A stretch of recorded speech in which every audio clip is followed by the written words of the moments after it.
Текей Батыр Қарпықұлы атындағы жоғары колледж. Математика пән мұғалім Ибрагимова Нұргүл Жәнібекқызы. Көпжақ ұғымы, призма түрлері, призманың бүйір және толық бетінің аудандары. Бүгінгі сабағымыздың тақырыбы.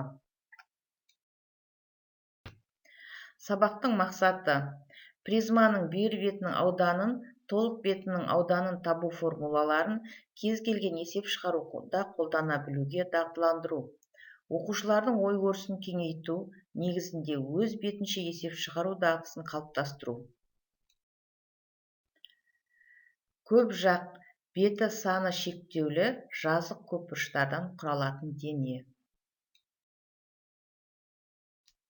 Көпжақтардың компоненттері: жазықтық пен дөңес көпжақтың бетінің ортақ бөлігі жақ деп аталады. Жақтардың қабырғалары көпжақтың қырлары деп аталады. Жақтардың төбелері көпжақтың төбелері деп аталады. Мына суретте көпжақтың қыры, жақтың қабырғасы және жағы берілген.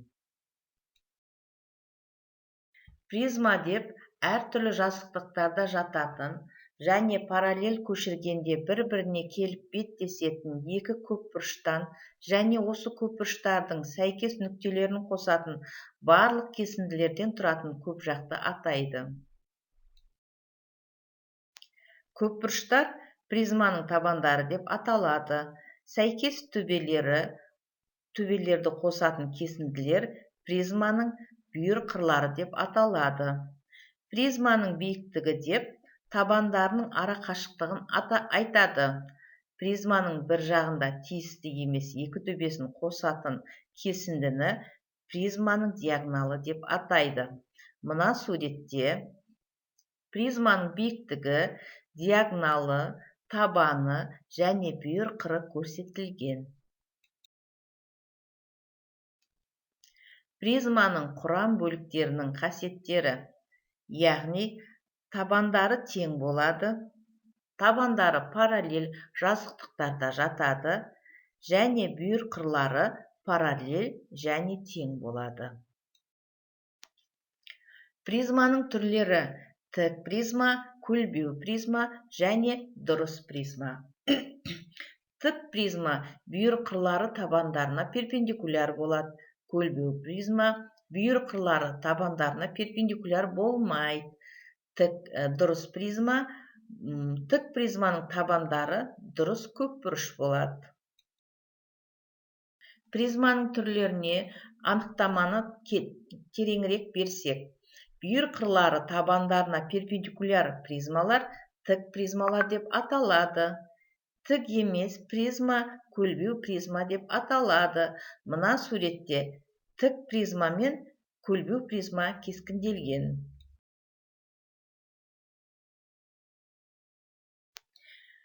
Әрі тік, әрі табаны дұрыс көпбұрыш болатын призманы дұрыс призма деп атаймыз. Мына суретте 3 бұрышты, 4 бұрышты және 6 бұрышты призмалар берілген. Дұрыс призмалар берілген. Призма бетінің ауданы: бізге көпжақтың беті саны шектеулі көпбұрыштардан тұратыны белгілі. Призманың бүйір жақтарының бірігуі бүйір беті деп аталады. Призманың табандары мен бүйір бетінің бірігуі призманың беті деп аталады. N бұрышты призма екі жағынан өзара тең екі N бұрыштарымен, яғни табандарымен және бүйір жақтары болатын N параллелограммен шектеледі. Анықтама: призманың бүйір бетінің ауданы деп оның бүйір жақтарының аудандарының қосындысын айтады, ал толық бетінің ауданы деп оның барлық жақтарының аудандарының қосындысын айтады. Теорема 1. Тік призманың бүйір бетінің ауданы оның табанының периметрінің призманың биіктігіне көбейткенге тең. Яғни S призманың бүйір беті тең болады P көбейтілген H-қа. Мұндағы P призма табанының периметрі, H призманың биіктігі. Теорема 2. Призманың толық бетінің ауданы оның бүйір бетінің ауданы мен екі еселенген табан ауданының қосындысына тең. Ол мына формуламен есептеледі.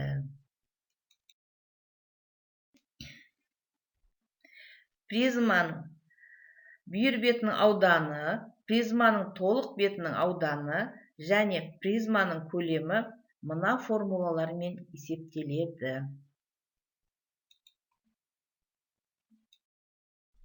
Есептер шығарайық.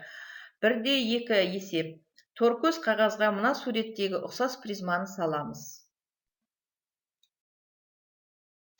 Тік призманың табан қабырғалары 5 см және 12 см болатын тік төртбұрыш. Призманың диагоналы 17 см болатын болса, призманың бүйір қырын табыңдар. Мына суретте берілгендей тік бұрышты призма берілген. АВ 12 см, ВС 5 см, АЖ 17 см. Табу керек биіктікті ашты. Бұл жерде АВС үшбұрышынан, АС гипотенузаны Пифагор теоремасы арқылы есептеп тауып аламыз. Және осы асы белгілі болғандықтан АЖ призманың диагоналын гипотенуза болып, мына жердегі АЖС үшбұрышынан, тікбұрышты үшбұрышынан H биіктікті тауып аламыз. Барлық қырлары 1 см-ге тең болатын дұрыс үшбұрышты призманың бетінің ауданын табыңдар дейді. Табаны тең қабырғалы үшбұрыш екенін ескеріп, мына формуласыны пайдаланып, бір табанын табамыз. Екі табанның ауданын есептеу үшін табан ауданын 2-ге көбейтеміз. Бүйір қабырғалардың ауданы бүйір қырлары 1-ге тең болғандықтан олардың ауданы 3-ге тең болады. Және призманың бетінің ауданының бүйір бетінің ауданы мен табандардың аудандарының қосындысына тең. Нәтиже мына формулада көрініп тұр. Сабақты қорытындылау сұрақтары. Призманың бүйір бетінің ауданы дегеніміз не? Толық бетінің ауданы дегеніміз не? Жалпы формуласын жазып көрсет. Тік призманың бүйір бетінің ауданы дегеніміз не? Жалпы формуласын жазып көрсет. Үйге тапсырмалар. 1/11 есеп, 1/14 есептерді шығарып келу. Назар аударғандарыңызға рахмет.